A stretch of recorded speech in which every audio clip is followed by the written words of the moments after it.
Les grands joueurs parlent et répondent sur le terrain. Salut à tous et bienvenue au Journal du Madrid. Ce soir, on revient sur la conférence de presse complète de Xabi Alonso après la victoire 2-1 du Real Madrid face au FC Barcelone en Liga. Un succès important qui redonne le sourire à tout le madridismo et surtout confirme le retour d'un Real solide, collectif et ambitieux. Dès le début de son intervention, Xabi Alonso a insisté sur la motivation de son équipe. Il a expliqué que ses joueurs étaient déterminés avant même le coup d'envoi, conscients de l'importance du Classico, pas seulement pour les 3 points, mais pour ce qu'une victoire signifiait après les dernières semaines compliquées. Selon lui, ce match devait servir à retrouver cette sensation de force, de confiance et de capacité à gagner les grands rendez-vous. Et c'est exactement ce que le Real a montré. Une équipe concentrée, compacte, avec une énergie totale. Concernant les gestes et les provocations aperçues sur le terrain, notamment entre Carvajal et Lamine Yamal, ou la réaction de Vinicius lors de son remplacement, Xabi a calmé le jeu. Pour lui, tout cela fait partie de la tension naturelle d'un Classico. Il n'a pas voulu y voir autre chose qu'une démonstration d'intensité et de passion, expliquant que ce genre de moment fait partie du football, surtout dans des matchs aussi électriques. Il a préféré retenir le comportement global de ses joueurs, leur engagement et l'esprit collectif qu'ils ont montré du début à la fin. Sur le plan tactique, Alonso est revenu en détail sur ses choix. Il a notamment parlé du rôle central de Camavinga au milieu de terrain, épaulé par Tchouaméni, Arda Güler et Jude Bellingham. Son idée était claire, renforcer la maîtrise du milieu, bloquer les lignes de passe du Barça et dominer les transitions. Il a souligné à quel point le travail défensif de l'équipe avait été convaincant, aussi bien dans le pressing haut que dans le repli. Selon lui, le seul vrai danger concédé a été le but adverse, après une perte de balle et une dernière demi-occasion en fin de match.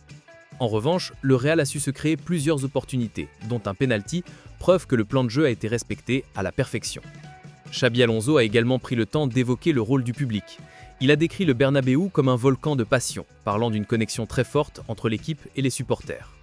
Pour lui, cette communion est fondamentale dans le projet qu'il met en place. Une équipe jeune, ambitieuse, qui apprend encore à grandir ensemble, mais qui doit toujours pouvoir compter sur son peuple pour se dépasser dans les grands moments. Il a aussi reconnu que cette victoire allait au-delà du simple résultat. Après plusieurs défaites marquantes contre le Barça ou l'Atlético, l'équipe avait besoin d'un match référence pour retrouver confiance. Gagner ce Classico, selon lui, représente bien plus que 3 points. C'est un message, une preuve que le Real Madrid reste capable de dominer les grandes affiches. Toutefois, il a rappelé qu'il ne fallait pas s'emballer. La saison est encore longue et le travail doit continuer avec la même rigueur. Interrogé sur les performances individuelles, il a salué le grand match d'Eduardo Camavinga, moteur du pressing et du jeu madrilène. Il a également mis en avant Jude Bellingham, estimant que l'Anglais est désormais revenu à son meilleur niveau après plusieurs semaines de remise en forme.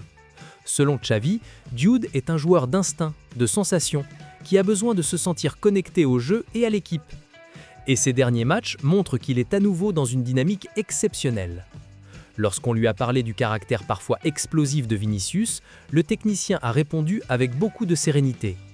Il a rappelé qu'un vestiaire regroupe toujours des personnalités différentes et qu'il faut savoir composer avec elles tout en maintenant la même exigence et le même respect. Il a assuré qu'il discuterait en privé avec le joueur, mais que l'essentiel était de profiter du moment présent, d'une belle victoire et d'un groupe uni. Enfin, concernant la gestion du jeune Lamine Yamal, Alonso a expliqué qu'il n'y avait eu aucune stratégie particulière pour le neutraliser. Le Real a simplement défendu collectivement, avec sérieux et coordination, ce qui a suffi à limiter les espaces et à étouffer les initiatives catalanes.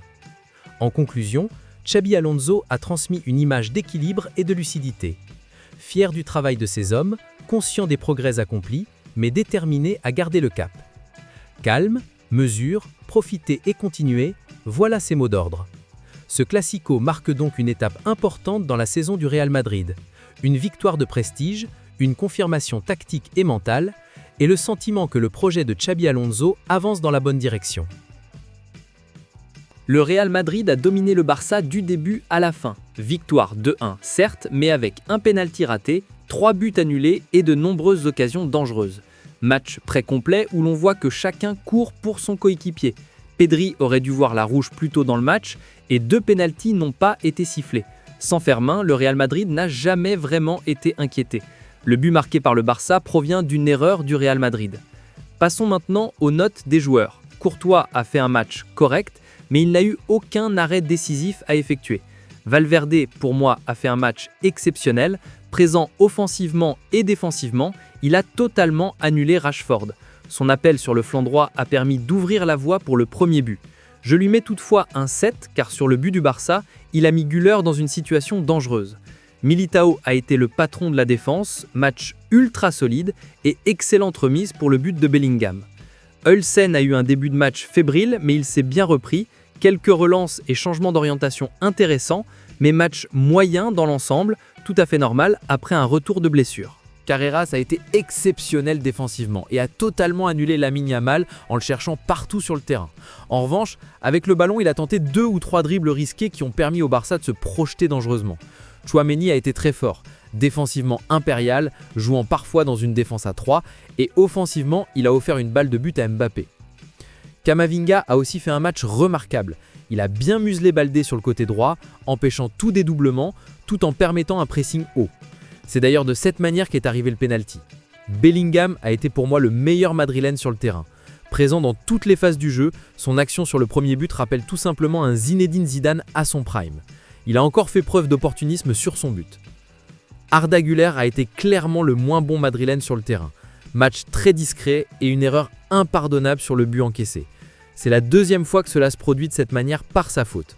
Vinicius a fait un match énorme. Il a baladé Koundé sur le flanc droit et c'est à partir de ses dribbles et de son centre qu'est venu le but de Bellingham. Dommage qu'il se soit énervé ainsi après son remplacement. Mbappé a fait un match correct pour son niveau. Son but a été exceptionnel. Un appel parfait pour briser le hors-jeu et une finition magnifique. Il a été dangereux tout au long du match. Dommage qu'il ait raté le penalty, superbement arrêté par Chesney. Concernant les remplaçants, ils ont tous rempli leur rôle sans être exceptionnels. Xavi Alonso a vraiment bien préparé le match. Pressing très haut et audacieux, forçant les 1 contre 1. Lamine Yamal et Rashford ont été inexistants grâce à Valverde et Carreras sur les flancs, tandis que Camavinga bloquait les dédoublements de Baldé. En seconde mi-temps, avec ces changements, il a totalement annulé le Barça, nous privant certes de spectacle, mais assurant la victoire en passant en 4-3-3. Mais comme on dit, le gagnant a toujours raison et nous voilà leader avec 5 points d'avance.